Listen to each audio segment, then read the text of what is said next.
may kalaban ako Marcos.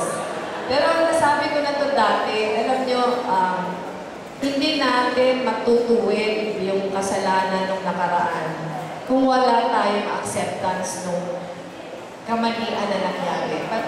Matutuwid lang natin, hindi lang ito yung pagsusori, pero ito yung pagkilala na meron talagang kamalian na nangyari. Yung refusal kasi mag-apologize, parang pagpapakita lang na wala mang acceptance na may masamang nangyari. At ito yung nakakatakot. Kung walang acceptance na may maling mangyayari, yung tendency na mangyayari ulit parating gano'n.